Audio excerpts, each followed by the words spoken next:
Dobro utro, друзья из Pietrgorska. I apologize for my Russian, but it's a pleasure to be here with you, my colleagues and translation professionals, students, translators, and everybody who's part of the Pietrgorsk Translation Club. I want to thank Marina Sizova for inviting me.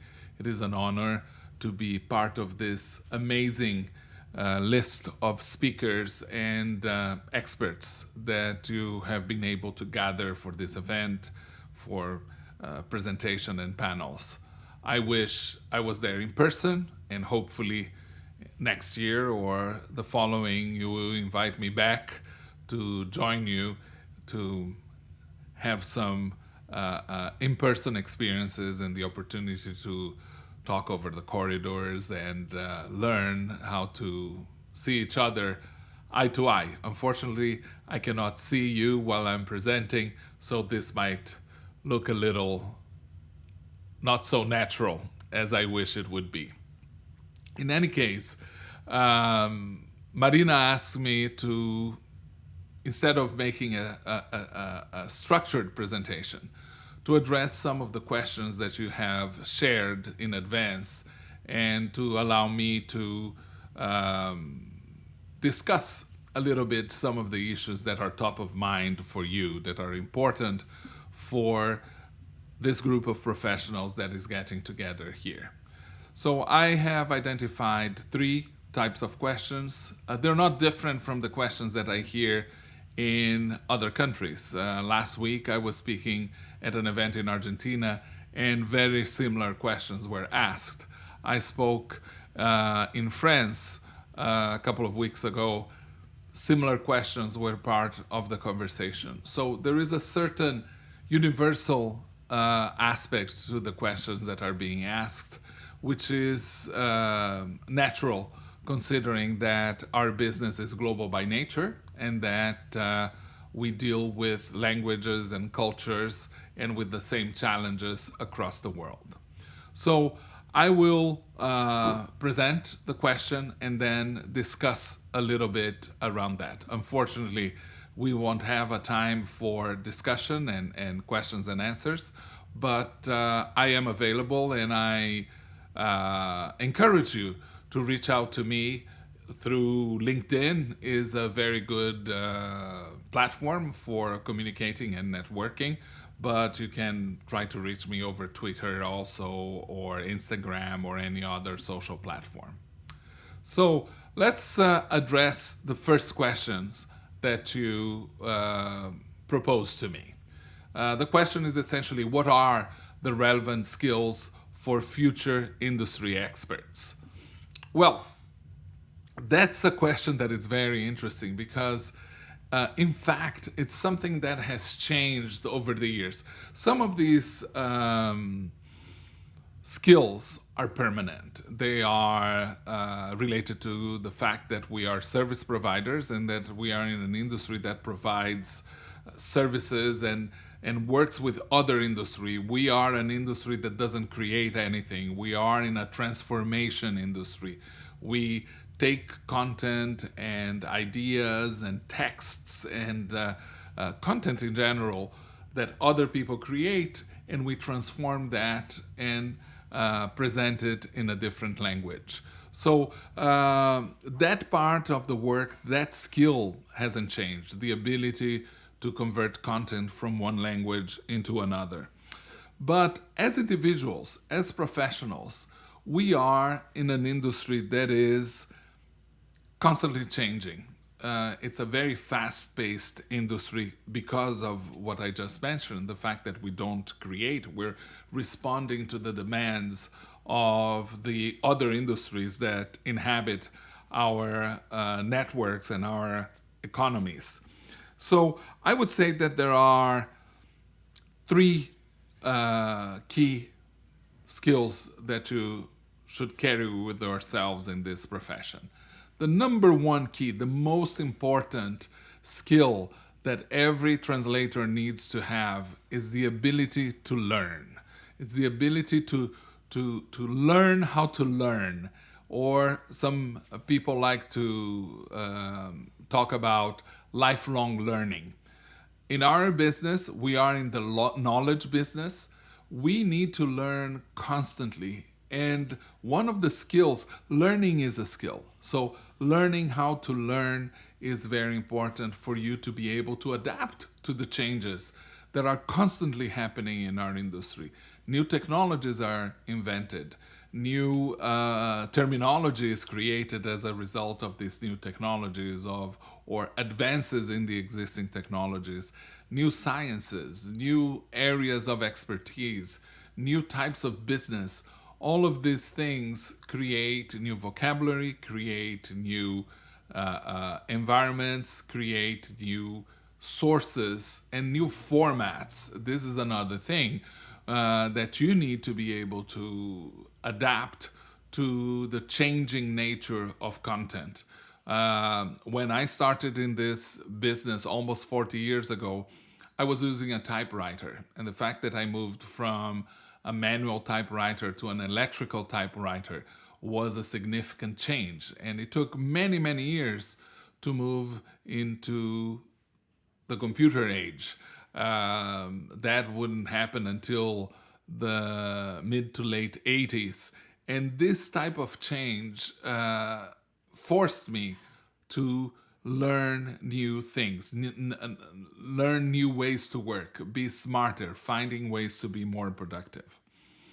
The second skill that I think it's very important for all of us to develop, and it is even more relevant these days with a younger generation that doesn't have the same ambitions and goals that the previous generations had. They tend to be more less individualistic and more collaborative. So the ability to develop empathy, the ability to put yourself in the place of the other person is also another skill that is going to be very useful for you in our profession. And I'm not talking about this as a generic soft skill. I'm talking about this from the point of view of business. One of the key elements of being empathetic, of displaying empathy, is the ability to listen. And if you want to grow as a professional, if you want to learn, and if you want to sell your services, you need to be able to learn how to listen. In fact, one of the biggest fallacies in business in general is that people associate talkative people like me to salesmanship, to the ability to sell very well, when in reality, the top salespeople, and I've managed over 200 of them over the years, the most important ability of a salesperson is the ability to listen. And you, as a professional, if you want to survive as a professional in the language services industry, if you want to make money as a translator, you need to learn how to sell yourself. And in order to learn how to sell, you need to learn how to listen. You need to learn how to ask questions, shut up, and listen to what the client has to tell you. So, what I recommend to you to develop as a skill is the ability to put yourself in the place of the client that is buying your services. How would you react to a person that said the things that you say? And let me elaborate a little bit on this topic. We are in an industry that repeats a series of mantras that we have heard from our colleagues from previous generations. I am one of those people who repeated many things that I heard from colleagues, from more experienced translators, from colleagues in associations and in different environments. But one of the challenges that we have is that when we listen only to our peers and only to our network and only to our professors and more experienced people in the industry, we tend to repeat the same fears, the same biases that these people have. So we are afraid of change, we're afraid of technology, we are afraid of taking risks. So when you listen and when you are able to put yourself in the position of the client, to put yourself in the position of the other, you learn to be more empathetic, you learn to understand what the other party needs to do, needs to accomplish. Instead of telling how you do your work, try to understand what your work means to your client. What is the purpose of the translation that you're making? How is it going to be used? Who is going to read it? What is the impact that that translation is going to have for the person that is buying that from you? Is it going to grow their business? Is it going to make them happier? Is it going to get them married? Is it going to have a personal effect in their lives? Is it going to have a monetary effect in their lives? So by learning how to listen, by learning how to put yourself in the place of your client, you're going to be more empathetic and more in line with the expectations of the new business reality that we have. And the third skill that I would love you to develop is the skill of it's the ability to say yes, right? To overcome your fear. And as I mentioned before, this is an industry driven by fear of change, by fear of irrelevancy, right? Don't be afraid when you're presented with challenges, with new ways of doing business, new topics, new formats, new technologies, new places.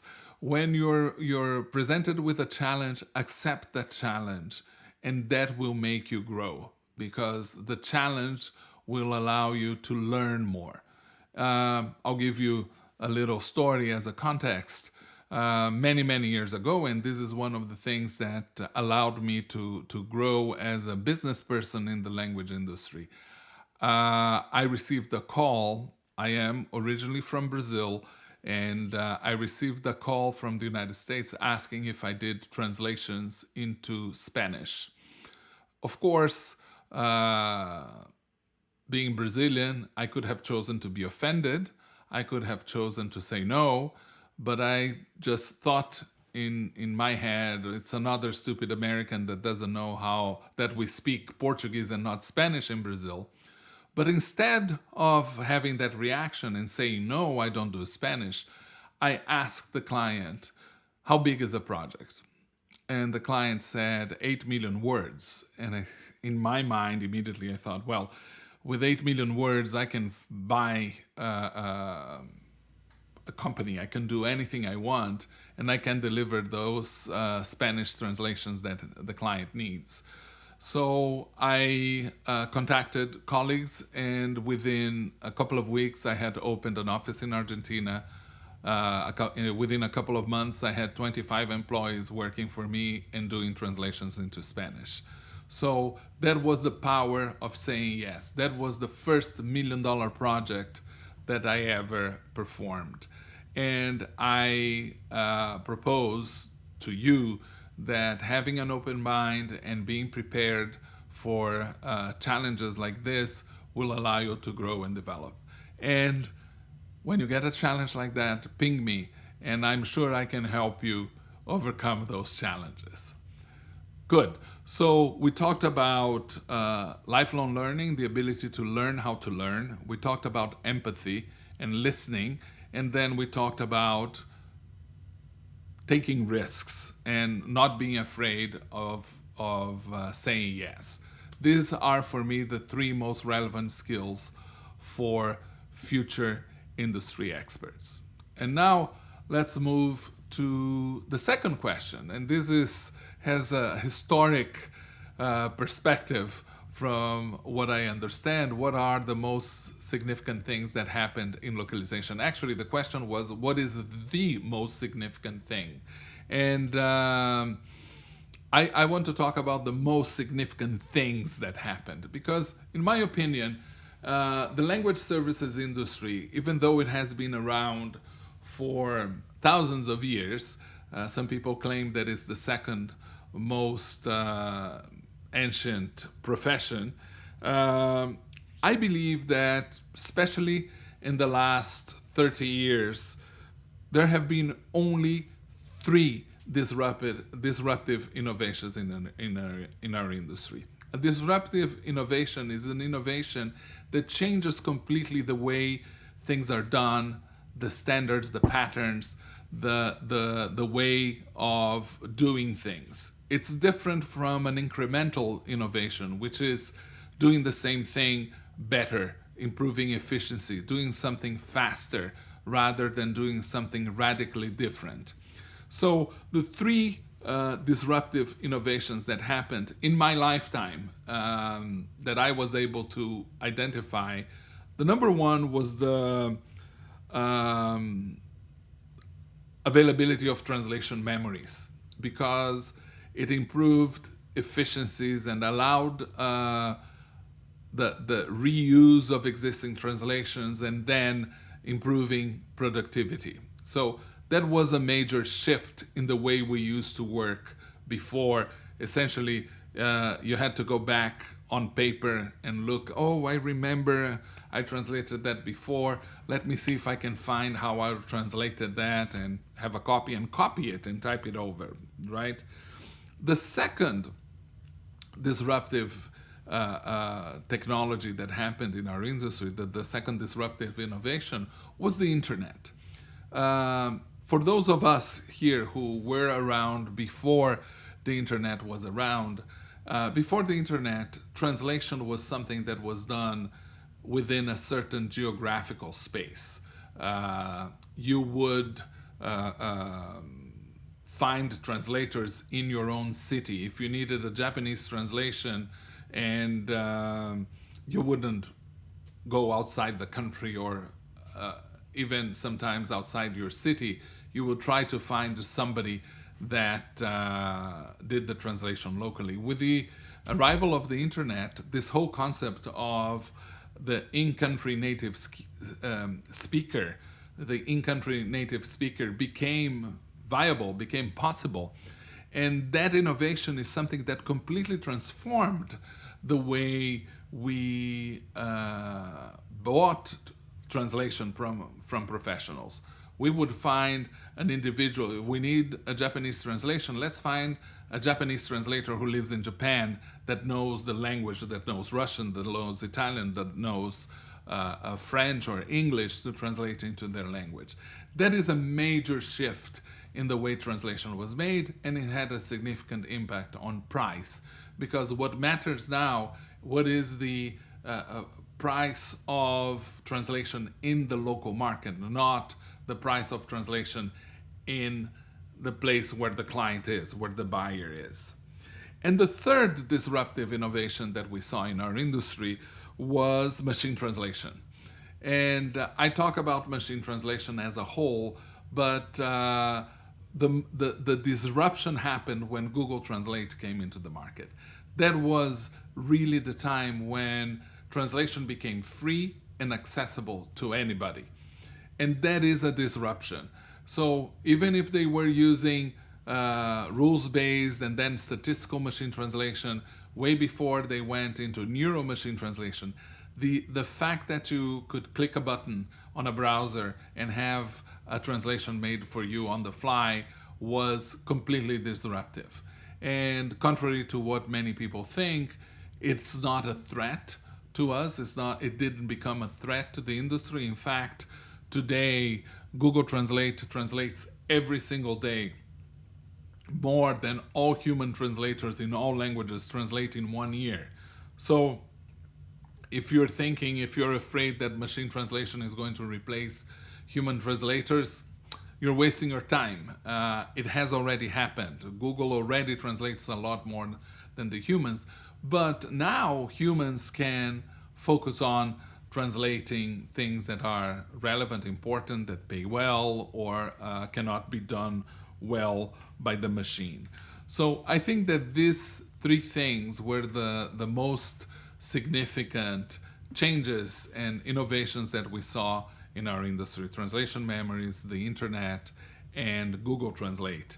So I hope I addressed the question that was raised. The third question that was posed has to do with the future, right? How did the 2021 challenges affect the market, and how can they have an impact in the 2022 market? Well, 2021 was a crazy year. It was a year of the pandemic. So, the good thing from the pandemic, from a translation perspective, nothing is good about the disease, naturally, is that until 2020, nobody was an expert in COVID 19. Now you are an expert. I am an expert. Everybody's an expert in COVID 19. We all developed that skill together because we lived it. We were part of that. But here are the things. The challenges in 2021 were still related to quarantines and restrictions to activities. And even though the outlook for the translation industry was negative in the beginning, many people were afraid that there would be no more business for us. I was always very optimistic about it because, as I said before, I am from Brazil. I started my company in 1983, a period where we had hyperinflation, and I've learned, living through a country in a huge economic crisis, that this is an industry that doesn't experience crisis. We have a little reduction in business here and there, but in general, we're an industry that keeps growing. We are impervious to crisis. We don't feel the effect of recessions as much as other industries. Why? Because during a crisis, companies need to communicate more. They need to display security. They need to make sure that their clients are not stranded and left alone. So they tend to over communicate, and communication means translation. The more clients want to communicate, the more they want to translate. What we had also, for example, in certain segments in our industry, like interpretation, with the cancellation of all events and public gatherings, interpreters had to go virtual. Had to start working like us through Zoom, through Kudo, through other platforms where events became virtual. So that was a big challenge, and a solution: virtual interpretation, remote interpretation. These two type of technologies that were solutions in search of a problem until 2020 became the salvation for the industry, became the only way that we could move forward and continue working and continue meeting and participating in global events and things like that. So I think that those two challenges have created a changing paradigm, a shift in paradigm, and that that challenge is going to make it easier for us to work in a hybrid environment. Virtual companies were not uncommon in the language services industry, but now that everybody is going mainstream, we're going to be associated and we're going to be participating in this space more actively.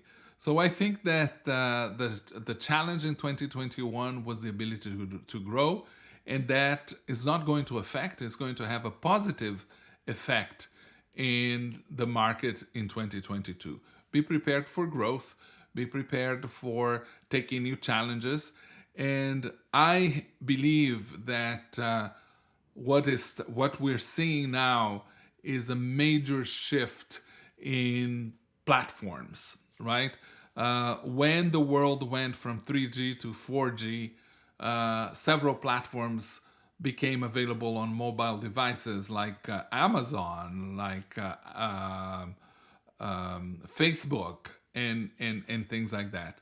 Now that we're all moving to a 5G world, and I'm starting to think already about 6G 10 years from now, but it's more or less every 10, 15 years that there is a major shift in the technology framework. So I think that starting in 2022, we're going to see the development of new platforms and new environments. Just last week, we heard about Facebook changing name to Meta, and Mark Zuckerberg talking about the metaverse. I don't know if it is going to work, but definitely a lot of people are going to invest time and look into this new environment. And from a business perspective, from a language services perspective, what I see is that these are new environments where people can communicate and share experiences. And when people communicate, they need translation. When people communicate, they need interpretation. When they share experiences, they need subtitling and dubbing if it is the case. So whenever there is a new platform, many people will tend to ask questions like, will the metaverse kill Facebook, or will the new platform kill the previous platform? And in my long career in the space, what I have seen is that new platforms come and they coexist with the old platforms for quite a while. So there's room for everybody. And I think that if we have to be afraid of something, is that in the future, there's not going to be enough translators for all the work that there will be. This is something that we have indications already today, that there is a certain scarcity of translations for certain language pairs. And I can illustrate that. It might not affect you that much, but for example, with the development of streaming media, there is a huge demand for translation of Asian content into other Asian languages, from Vietnamese to Korean, from Korean into Cambodian, from Chinese into Japanese, Japanese into Thai. These are all language communications that are not necessarily in our day-to-day menus, but it's a reality that is changing, and we will get used to this concept of scarcity of resources for translation. So this beep that you heard was my timer, and I want to wrap up this presentation by thanking you for your time. I hope we created some ideas that can be leveraged and discussed in the following presentations today. And I look forward to connecting with you and getting to know you in person at an event in the future. Thank you very much. Thank you, Marina, for the invitation and for creating the Piet Goor's translation group. And I hope to see you soon. Thank you for participating and being part of this experience.